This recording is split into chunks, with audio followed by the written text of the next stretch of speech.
Our first invited speaker will share how his passion and dedication kept him going in life. What actions or steps did he take to be well known in his field? He disrupted wedding video coverages and was labeled as the father of same-day edit videos. I still can't believe we have him here, okay? Let's welcome wedding videographer, industry game changer, and visual storyteller, Jason Magbanua.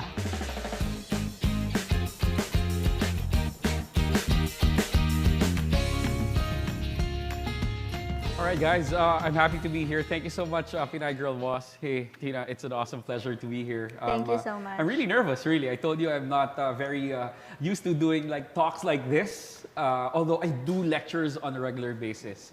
I know that you wanted me to talk about how, like to inspire people, right? To inspire people on, being your own boss and living the entrepreneurial life and just, following your path, I guess. I heard that a couple of times, especially when I was listening to Chal, right? Now, guys, I want you to really think of this, what I'm going to speak of, in terms of like framing this in what happened within the last a year and a half or a couple of years because of the pandemic. That's what I want to frame this talk or lecture with, right? So, I'm going to tell you that what I do and the industry that I belong to was really, really hardly hit.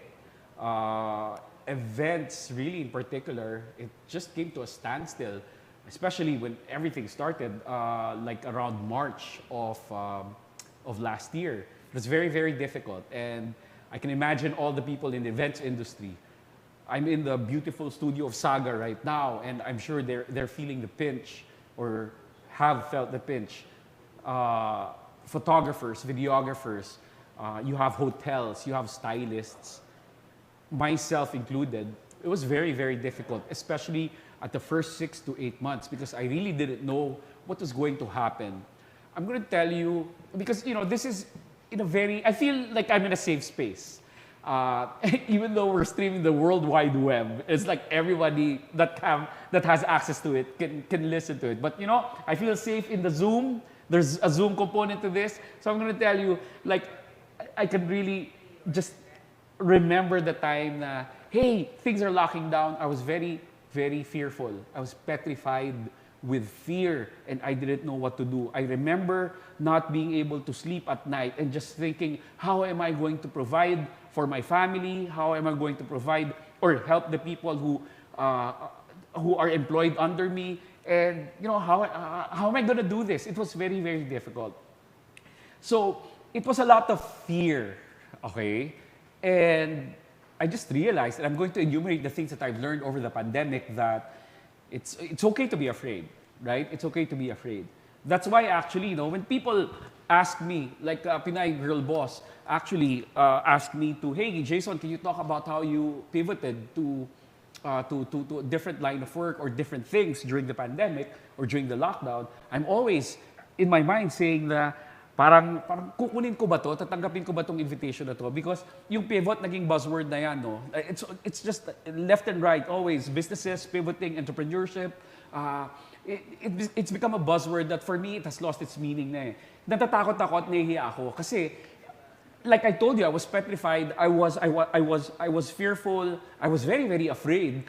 Parang feeling ko, hindi naman talaga ako nag-pivot. So merong ganong component. Or did I pivot enough? Ganon. Ganon yung nasa isip ko. Ganon yung mindset ko. Parang, am I worth it? Am I worth it to talk about pivoting? When, in fact, did I really do that? Right? So it's always in my mind, at the back of my mind, may hesitation. But I cannot say no to Pinay Girl Boss. So I just said, hey, okay, let's do this. Baka may mapulot yung mga tao sa Zoom tsaka sa Facebook. Alright? Baka merong mapulot. Sana meron kayong mapulot. Okay. Anyway, so meron ako notes dito. Ang gusto ko mga sabihin ay, okay. I love it. We are so grateful, Jason. Yes, thank you. Okay. here's the hesitation. Because deep down, I really feel that I'm not a business person, right? Hindi ako negosyante. Deep down, I am a creative. At the end of the day, I'm a guy who likes making and producing and creating videos. At the end of the day, yung pagiging business person ko, second lang yun doon sa component na yun. Nung pagkatao ko, yung success ko, ganyan, success, quote unquote. That's why, yun nga, at the end of the day, I'm a guy who makes videos. That's it. That's why napapading ako during the pandemic. People, they're doing other businesses, they're doing this, they're doing that, they're growing plants, they're doing this. It's like, oh my God, but why can't I do that? Or why didn't I think of that? Because, again, I was afraid, I was petrified, and thankfully, medyo nalampasan ko yon, right? Okay. Things I learned during the pandemic. Number one, it's okay to pause, right? It's okay to pause. It's okay to just really think about your situation before you move. It's fine. I'm going to tell you people, and I mentioned this a while ago, I feel that I'm in a safe space. I was in a very bad mental state. It was very difficult. Again, because of all the things that are uncertain, things that hindi mo alam kung mapagpapatuloy mo, how are you gonna earn money, feed your family, tuition fee. Diba? My gosh, diba? Ilang taon ka, ang tuition fee ng mga anak mo, buong taon bayad. Right? Isang one down lang pagdating ng June, walang problema. Tapos, pagdating ng June 2020, okay, sige, trimestral muna tayo. Hahatiin mo sa tatlo. Parang, that was freaking new territory for me. It was tough, but, I adjusted. No? I learned this, there's always a silver lining, right? There's always a silver lining. Okay, now, although I was very afraid and I paused and I was frozen, right? It's very important to get out of that mindset, make yourself better. Maybe, with whatever technique, with whatever method, with talking to people, meditation, exercise, I don't care, I don't know, just bring yourself out of that rut so that you can think better, so that you can solve your problem, right? Understand the situation that you're in, and then, okay, etong diskarte ko, etong gagawin ko. Okay?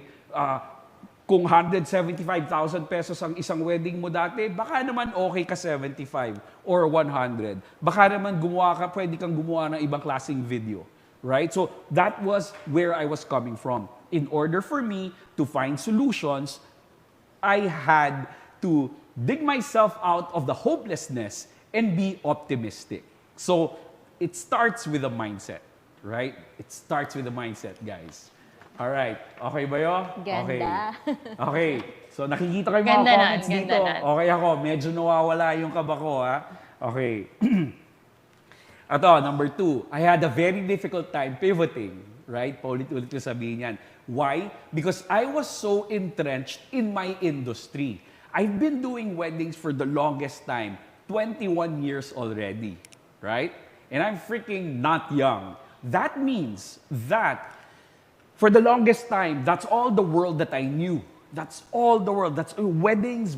I breathe that in and out every weekend, every weekday, during December, abroad in the Philippines. That's all I knew, which meant that it came as a shock to my system when bawal ka mag-shoot ng wedding. Hindi pwede, social distancing, merong virus. Ano nang gagawin ko? Right? So parang, oops. And that's all I knew for 21 years. And if you're entrenched into something, that means wow, wala na akong ibang alam gawin. Yun eh. Wala na akong ibang alam gawin. At kailangan ma-discover at ma-rediscover ko yung sarili ko kung ano pa yung ibang skills ko, yung ibang talents ko, yung iba kong pwedeng options. Yun ang ginawa ko. Number 2. Ayun. Yun. Kung may tanong kayo, mamaya may Q&A tayo. Guys, nakikita ko Ang dito. daming nakaka-relate. Okay, 21 years. You do the math, guys. You do the math. Okay. Yun nga I had to reinvent myself. Before naman, I was always constantly reinventing myself, right? But always within the wedding sphere. It's always within the wedding sphere. And that's why I needed to reinvent myself outside of that sphere when the lockdown and the pandemic hit. So that's what I did. Okay. Uh, one thing, guys, one thing that I did not stop doing, okay, so I paused weddings, I was afraid, but one thing I did not stop doing over the course of these several months, which is maybe a year and a half na, okay, I never stopped learning, right? Learning by myself, whether it's talking to other people, watching videos on YouTube, tutorials, everything. That's when I rediscovered really my love for video because, you know, like, man, told you, I've been doing this for a long time. Never ko naman inisip na alam ko na lahat. Pero when I had the time and I was doing nothing, I would research, I would look up and learn about color grading, about lighting myself, like this beautiful lighting that I have in the studio, key light, fill, back, top, inaral ko yun lahat because I started to explore doing other things. I really, like a sponge, I learned so much over that course and I'm still learning right now. Na parang to the point na, oh my God, ang tagal ko nang ginagawa to. Hindi ko alam yan. Dapat alam ko yan Pero ngayon, alam ko na. So, like in the future, I'm arming myself with things that I'm able to use like going forward, moving forward. So, ang saya nun, no? So, for a time, like literally nga, right? Literally nga. My wife Madge, nagluluto lang yan, mga 5 times a day, kain lang kami ng mga kids ko. And then it's like, okay, wala pa rin akong ginagawa. April, May, and then slowly and surely, I came out of it, you know, knocked myself in the head. It's like, okay, all right, we gotta do something. So, unti-unti na parang I'm able pala to do other stuff, okay? So, may mga videos akong ipapanood, no? May mga videos ako ipapanood sa mga viewers natin. These are very short videos just to share to people the kind of other work that I managed to find and the kind of skills I was able to build, okay, during this lockdown, no? Diba, sabi nga nila, no? I don't know. You know, I'm guessing teens that, you know, we're the same age. Guys, I don't know what, you know, kung ano yung mga ages nyo. Pero dati, no, merong hindi lang pampamilya, pang sports pa. Okay? Si Jason Magbanua, hindi lang pang wedding. Meron din ibang ginagawa yan, no? Okay, so go. Let's do some, I'm gonna show you a video about lingerie. It's brand work, no? It's brand work that I did for the lingerie line of my good friend Veluz. Right? And it's like, it's Iosono, and it's something that I put together during the lockdown, and I would like to share this to you if we have the, okay, so are we doing this in the background? Are we playing this? All right, okay, so we're gonna play it. All right, okay. So that is just, it's a 30-seconder. It's something that we put together apart from the weddings that I filmed. And I'm gonna show you a video about my cat in a bit. I'm wondering if you can show that with audio. Is that something that we can do? Nas, okay, we're gonna pause that for a bit. I'm gonna tell you that na-discover ko rin at na-rediscover ko din na for the longest time, as a creative, gumagawa lang ako ng video kapag may bayad ako. Right? Okay. I mean, that's a good thing, but it's not such a good thing. Dahil, as a creative, dapat gumagawa ka ng mga video na personal no? Yung hindi lang, porke bayad ka, kaya mo lang gagawin. Kailangan meron kang, ma-exercise mo yung creativity mo, kailangan ma-exercise mo yung well, I'm losing the words, but the point is, hindi dapat lahat bayad. Kailangan you're able to express yourself in a creative manner. Yeah. This is a cute video. This is 1 minute. I'd like to show it with audio please.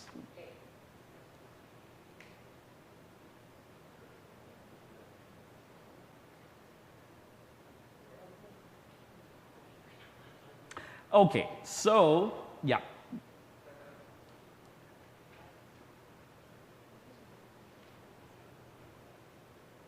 We don't have All right. audio. Okay. So it's a video of my stray. That's his name is Nas. He just got out of the hospital for diabetes. But anyways, ang voiceover niyan parang si David Attenborough ng Nat Geo. All right. So it's just like a personal thing that I did, right? Ooh, that would have been nice to hear. Yeah. It would be, but yeah. All right. Okay. It's an MP4 with audio, but it's fine. All right. It's fine. In any case, all right. In any case, that's one more thing, and I guess. And then we can play in the background because at the end of it all, ito pala special.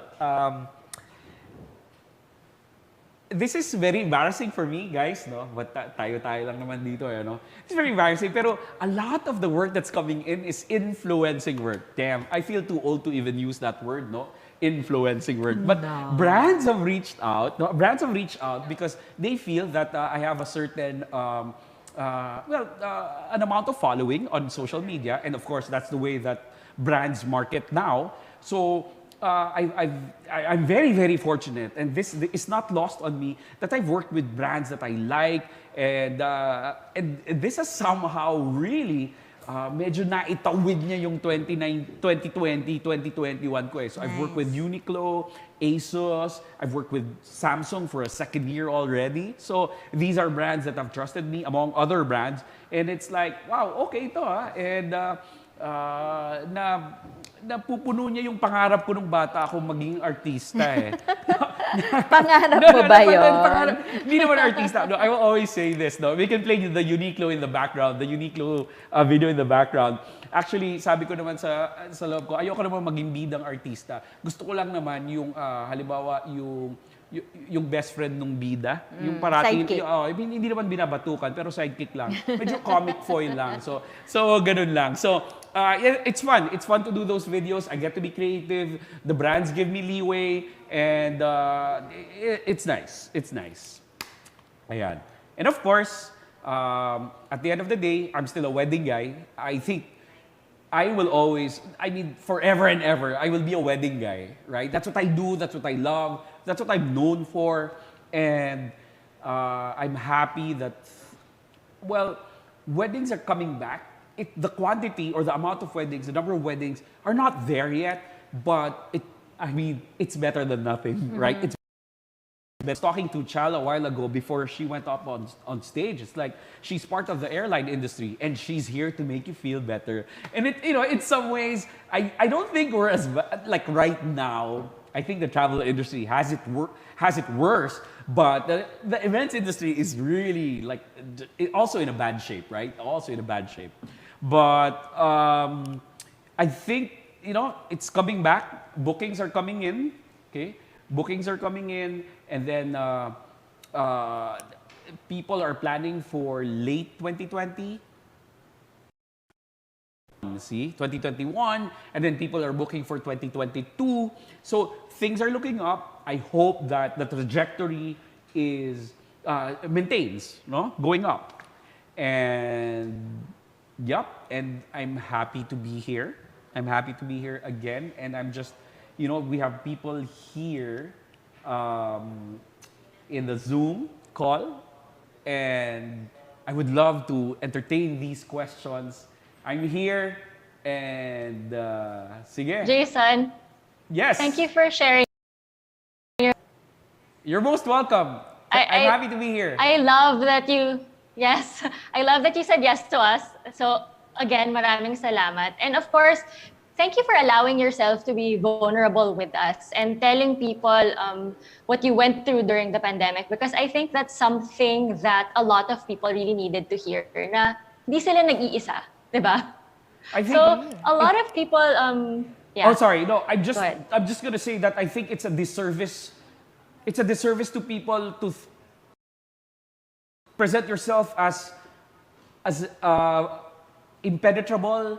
And because the audience is smart. I feel the audience is smart enough to see through you. So I think it's a disservice really na parang everything is roses and bright and happy. And I don't want to come across as that. If anything, I'd love to be like the voice of reason or whatever. La parang okay, sige, meron tayo lahat problema, pero okay lang yan, malampasin din natin yan. Please go ahead with your question. So we all know you from the wedding industry. You're a visual storyteller. And ako personally, I knew that when I got married, I had to have Jason. He was the first supplier I booked. So can you tell us what prompted you or what inspired you to create the same day edit? Okay, this question, no, I'm going to like just twist it a little bit. I think it's really the question of what made me think of like people deserve beautiful wedding videos. It's kind of interchangeable. Beautiful same day edits, beautiful wedding videos. Because I'm coming at a time, early 2000s, where the norm for wedding videos were very long, 2.5 hours, 1.5 hour. There were. And the joke, I always joke, and it always gets to people. It's like, ano bang song niya? Ang song niya, Basil Valdez, o kaya Kenny G, Silhouette, no? That was a long time ago. And then people who are old enough will understand that. But then I realized that with all the things that I learned in college and being a video like creator back then, my love for music, my love for beautiful shots and cinematography, this is something that I can apply and offer something different to people, no? Whether it was a same-day edit or an edit after the wedding, I just wanted to present something beautiful to people that they can cherish, no? That they can cherish for a lifetime. And I think that's one of the reasons why I love what I love, or I love what I do, because it's something that brings happiness, no, and joy to people when they look back at it and they watch it again. And I mean, that allowed me to just really love, no, what I do. So my answer to the question is like, I thought of it because I wanted to offer something different, something beautiful for people who did not experience that. Yung ibig sabihin dati, parang, ito ang wedding video, ito lang, wala ka ng ibang option. Pero hindi. Ako sinabi ko, here, pwede kang gumawa, pwedeng merong ibang mas magandang wedding video na may enjoy mo. Mahal, no? Mahal, pero may enjoy mo. Ganon. I love it. And we introduced you as a virtual storyteller, but when I was listening to you, I'm like, okay, he's just a storyteller, period. I mean, you took us through your journey of feeling bad, feeling the fear and uncertainty, and then picking yourself up and deciding, like making that decision na, okay, I'm going to change my story. From now on, I have to pivot. And I think there was also that decision there in the beginning to kind of begin a revolution and find your niche. This is very niche, right? I mean, when you came in, I agree, 2-hour-long videos. Who has the time to sit through a 2-hour video? So how did you get to that point where, okay, I think I'm onto something here. This is special. Right? So how did you get to start this revolution? Okay, the road going to that na parang mass acceptance, popularity, and a steady clientele, it was very, very difficult. And I always like to talk about this because I like people to talk about, to also look at the journey and not just, hey, si Jason sikat yan, ay si Jason mahal yan. Hindi, gusto ko makita nila na, oh my God talaga, dati, how was I able to get there? It's a lot of hard work, a lot of dedication, also a lot of failure. Yung tipong, wala naman akong kotse, magta-taxi ka, no? Wala pa Uber noon eh, magta-taxi ka, papunta sa kliyente, magpe-present ka, tapos, wala ka kasing office, pupunta ka sa bahay nila, ito po, wedding video namin, tawaga. And then they always say, don't call us, we'll call you. Right. Alam mo na yun, di ba? Alam mo na yun, don't call us, we'll call you. So ang batting average ko noon, I always say 1 out of 10. For every 10 people that I visit and present to, only 1 client will book. That's a very bad batting average. Mm-hmm. But I was able to get better at it, get better at everything. Make better videos, right? Be a better salesperson, be a better speaker, dress better, smell better, just do everything better. Do everything better. And that's why the batting averages increased, no? Naging 3 out of 10, 10 out of 10, okay? Not 10 out of 10, 7 out of 10. Hanggang sa, ikaw na yung magsasabi sa kanila. Ikaw na yung sabihin na para, I'm sorry, book na ako. Oh my gosh! I'm sorry, don't call us. Yung parang, okay, yung parang hindi mo na ma-accommodate yung trabaho. Right. Nakakamiss yun. Nakakamiss Fully yun. booked. Oo, kasi, well, ngayon, okay naman yung booking. It's like that, parang ang dami lang bakanting weekends. Ganun talaga eh. Ang dami pang bawal eh. Nakakamiss. Nakakamiss yung pera. Joke lang. Nakakamiss. Pabalik na, pabalik na. Okay, ito lang, para lang makita Mainit. ng mga tao ng ano, yung iba kong ginagawa. Kasi ito, kalokohan lang to eh. I wanna feature my cat Nas and the Nat Geo version of Nas.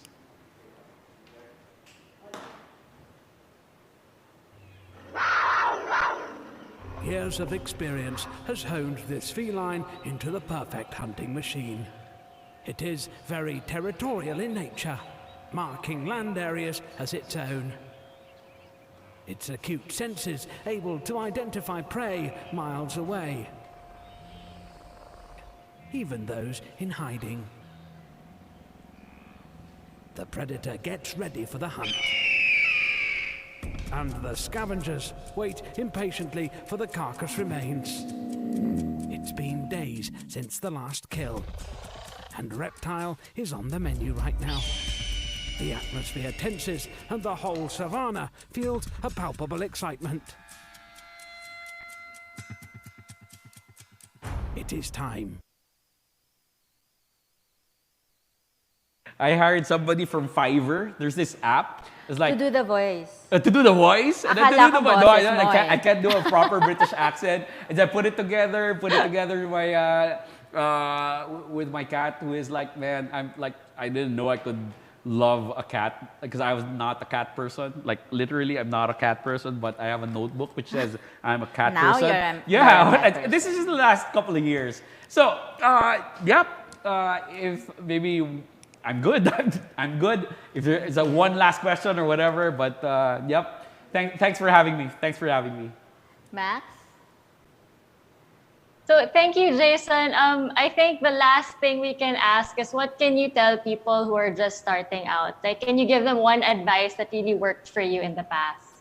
Well, I'm gonna tell people that people who are starting out, it's not gonna be easy at all. If you think it's gonna be easy, maybe it's not worth it, right? So if you wanna catch an opportunity, grab something, it's gonna be hard. Put that in your head. But if you put the right amount of work, if you put the right amount of your whole existence into it, it's gonna be worth it. It's not gonna be easy, but it's gonna be worth it. Thank you, Jason. Awesome. Thank you. Thank you. We are really grateful for the time that you have put into this, and you actually went to the studio. And guys, I don't know what it is, but Jason can't say no to us. So, kinulit na namin siya ni Max about the next event. And I think this conversation is proof, because we should be wrapping up agad-agad, but okay, I still want to learn from Jason, and I was just listening to you. And even the going to clients to pitch, I love that. So I feel like there's so many things that we can learn from Jason, and I see all the comments. They're all your fans. They all love what you're doing. And so we would love to learn from you some more, and just thank you for inspiring everyone. Everything, the vulnerability, all the lessons, those are gold. Thank you. Thank you so much, It's a great Jason. Sunday. Okay, thank you.